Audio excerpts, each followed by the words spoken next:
Good morning, students. We are going to start civics chapter number 1, post World War political developments. Okay. Till now we have studied about local self government institution, India's constitution and our political system or government structures. Now in this class we are going to study about India's relationship and relations with the world. Okay, you must have understood world geography through the study of geography. You must have become familiar with the global historical events through the study of history. Now, through the study of political science, we are going to study India's relations with the world and some major global issues. As you know, we all are dependent on different persons, institutions and organization in the society for different reasons and for different facilities. Our social life is interdependent and mutual cooperation has a very important place in it. Just as it is true about individuals and society, it applies to different nations as well. There are many independent nations in the world like India. Some exchange, the interaction goes on between them constantly. These independent states also enter into treaties with each other. A system of all these independent sovereign states come up. We call it international system. Let us get to know some features of this international system. Now first we are going to study about interdependence. Okay. So all the countries of the world are dependent on each other for one reason or the other. However, big prosperous or developed a nation may be, it can never be self-sufficient about all its needs. Even big nations have to depend upon other big and small nations. Okay, so thus interdependence is an important feature of the international system, that is today's global system. Interdependence also means that all countries in the world are dependent on each other. Okay, even a developed nations like America is not self-sufficient in all its needs. So however big and small or prosperous a nation is, it is dependent on the other nation. So, it is an important features of the contemporary international system. Now, what is international system? Okay, so there are many independent nations in the world. Some exchange and interactions take place between them constantly. These dependent states enter into treaties with each other. A system of all these independent sovereign states that emerge is called international system. Now, international relations through foreign policy. Every nation has policies about its internal dealings, as also about its relations with other nations. Such a policy is called foreign policy. We are going to study India's foreign policy in details in the next chapter. Children, let's do this. Collect newspapers for a month and take cuttings of news about different foreign countries. Classify the news on the basis of the points given below and put them up an exhibition. Number 1 is the visit to our country of persons holding important position in other nation. Second one, treaties signed between our country and other countries. Third one, an international conference convenes in our country. D1 is events with respect to our neighboring countries. So you have to collect newspapers for a month and you have to take cuttings of news about different foreign countries and you have to write according to these points. Now background here. The world in which we live today has been shaped through many events and developments, hence we need to go back to history in order to understand today's world. We know that two world wars were fought in last century. These were the most important events in the world. in that century. The world completely changed because of them. New currents of thoughts emerged. Let us understand what else happened due to these world wars. First World War. The First World War was fought between 1914 and 1918. Major countries of Europe took part in it. Europe had a very central place in the international or global system. At that time, the war caused a tremendous loss of life and property. The countries which joined the war suffered tremendous economic losses. Even the countries which did not join the war were impacted by the war. The economies of the victorious as well as the losing countries collapsed. Countries involved in the First World War, Allied power, Britain, France, Russia, Italy, America. These are Allied powers. Now Central powers, Germany, Austria, Hungary, Ottoman Empire, Bulgaria. At the end of the First World War, all the nations felt that such war should not happen again and some measures need to be taken to achieve that end. An international organization called League of Nations was established out of this thinking. It became an important platform to solve international disputes and carry out negotiations. The main responsibility of the League of Nations was understood to be to avoid wars. After the First World War, major changes came about in Europe and outside Europe. For example, earlier empires in the Europe collapsed and new nations came into being. Many European countries had their colonies in the continents of Africa and Asia. Movement for independence started in these colonies. These movements challenged the hegemony of the European nation. League of Nations was established after the First World War to establish peace, but it did not succeed at preventing war. Autocratic regimes came up in Germany, Italy, Spain, and other countries. All these developments culminated in the Second World War. After First World War, we will study about the Second World War. The Second World War was fought between 1939 and 1945. It proved to be far more destructive than the First World War. Not only was it more widespread compared to the First World War, but also more advanced technology was employed in this war. Countries which took part in the Second World War once again faced a situation of economic crisis. Countries involved in the Second World War was in Allied powers, Britain, France, Australia, Canada, New Zealand, India, Soviet Union, China, America, and here Axis power was Germany, Japan and Italy. Okay. America played a major role in the Second World War. It had manufactured nuclear weapons. In order to end the war, it dropped 2 nuclear weapons on 2 cities of Japan. One was Hiroshima and second was Nagasaki. On 6th and 9th August 1945 respectively. The Second World War ended with the defeat of Germany in Europe and of Japan in Asia. Among the many events that took place in the world after the Second World War was the beginning of the Cold War. 1945 to 1991 is the long period of the Cold War. Let us take stocks of a few changes in this period.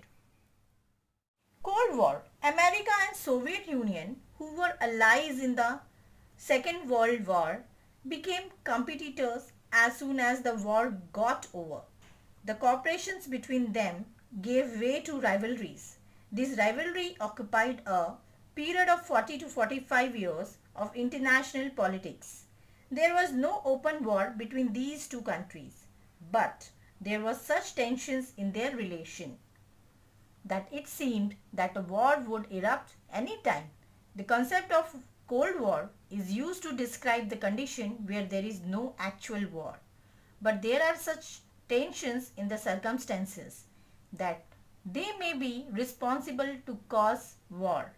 In this period, America was already a superpower, but the Soviet Union also tried to become a superpower by making nuclear weapons and by increasing its military might.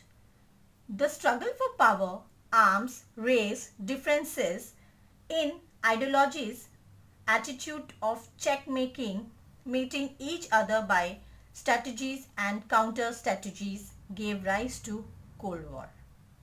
Now, what is the effect of the Cold War? Now, effects of the Cold War, creation of military organization. During the Cold War, both the superpowers created military organization. The respective superpowers took up the responsibilities of the security of the countries joining the military organization led by them. NATO, North Atlantic Treaty Organization, was a military organization under the dominance of America, while the Warsaw Pact was a military organization under the command of the Soviet Union. Now, what is your opinion? Is there any correlations between the advances in technology and World War peace? How can technology be used for human welfare? Now, bipolarizations of the world. Most countries joined either of the two power blocks. Such a division of the nations of the world in two groups is bipolarization. The scope of the Cold War increased and the sphere of tension spread due to bipolarization. Then creation of regional organizations. Developing nations created regional organization at the regional level in order to ensure mutual cooperations in the context of the superpower rivalry. They felt that economic development was more important. European countries came together and formed the European Economic Community, while the Southeast Asian countries like Singapore, Thailand, Malaysia, Indonesia, Philippines, and etc. established the Association of Southeast Asian Nation, that is ASEAN. ASEAN. Now, non-alignment. In the period of the Cold War, while the world was becoming bipolar, there were some countries which did not want to join the superpower rivalries. Such nations decided to stay out of the Cold War rivalries. Their policy is known as non-alignment. Non-alignment was an important movement during the Cold War.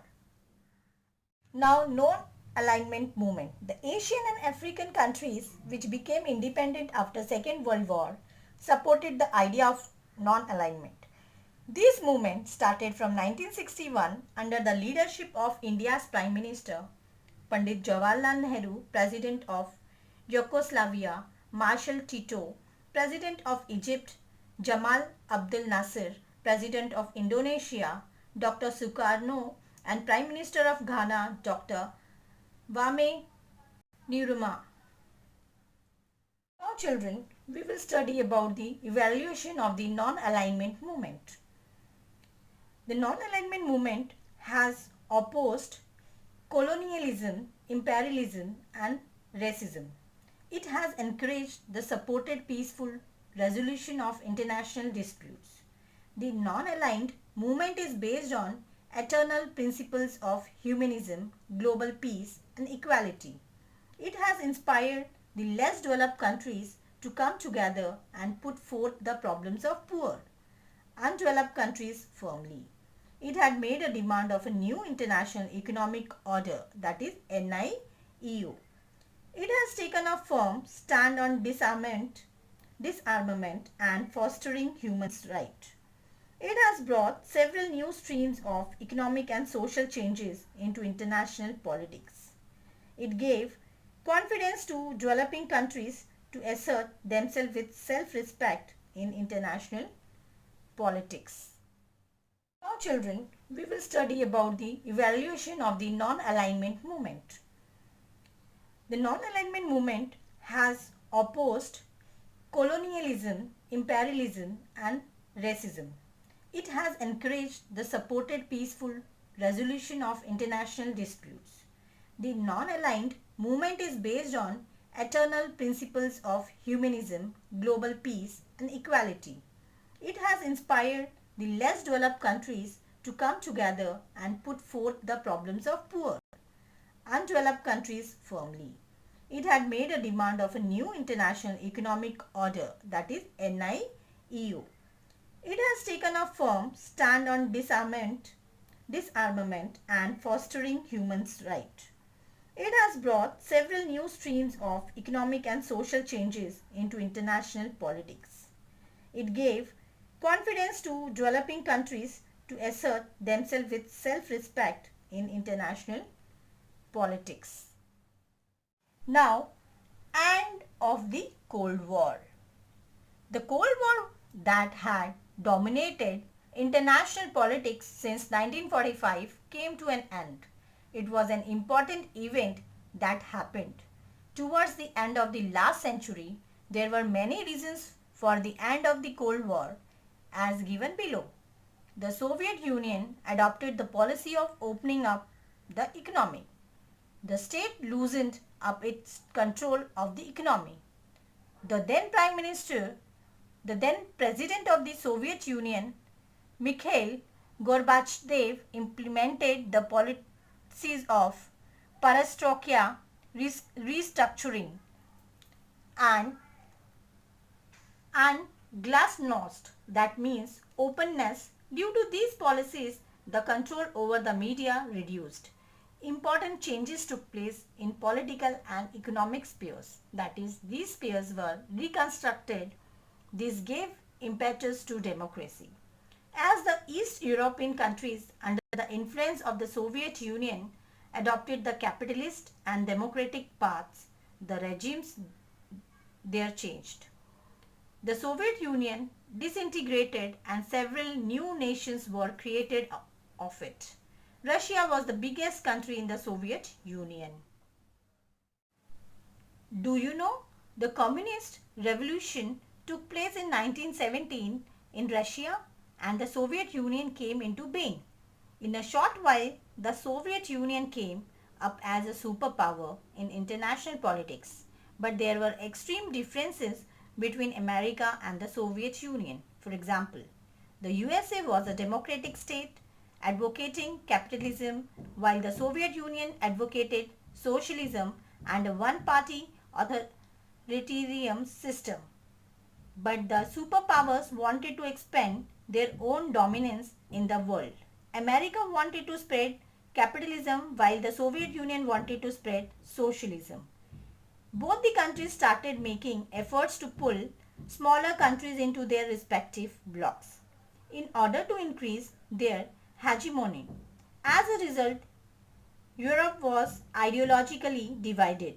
Western European countries joined the bloc led by America, while Eastern European countries joined the bloc led by Soviet Union.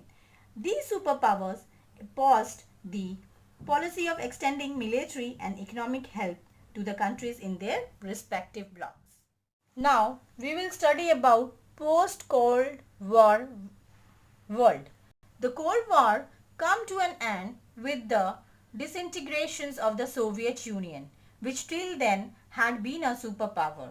As a result, major changes took place in world politics. For example, America remained the only superpower in the world politics. A conducive atmosphere prevailed for the growth in trade and economic relations between and among nations. Capital labor, market and information circulated throughout the world. Ideas spread freely as well. As all nations of the world decided to give priority to trade relations, the idea of giving aid to other nations fell behind. Instead, efforts began to be made to establish economic relations. The description of a country which was opposed to another has now changed from enemy nations to rival nations. The responsibilities of the United Nations has increased. The United Nations now had to take more concrete steps to maintain global peace and security. environmental protection, fostering of human rights, gender equality, and management of natural calamities now acquired a global dimension. Now, what is globalization? After the end of the Cold War, trade and economic relations between countries became more open. As been mentioned before, capital labor markets and information began circulating globally. The give and take of ideas among people of all over the world grew. Due to the revolution in information technology, different events and developments began to be known everywhere. The boundaries between nations did not remain as sacrosanct as they were before. All these processes are together called globalization. Just as globalization has brought us benefits, it has also caused losses. For example, as the economics of different countries got linked with each other, trade increased, economic unification grew, plenty of products became available in markets. But at the same time, the gaps between the poor and rich nations did not reduce. In this chapter, we studied the global development from 1945 onwards. We understood the world in the Cold War period, the arms race and the efforts at disarmaments. We also learnt about the meaning of globalization. In the next chapter, we shall study India's foreign policy. Now children, listen this video 2-3 times, okay? And if you have any problem, you can ask me.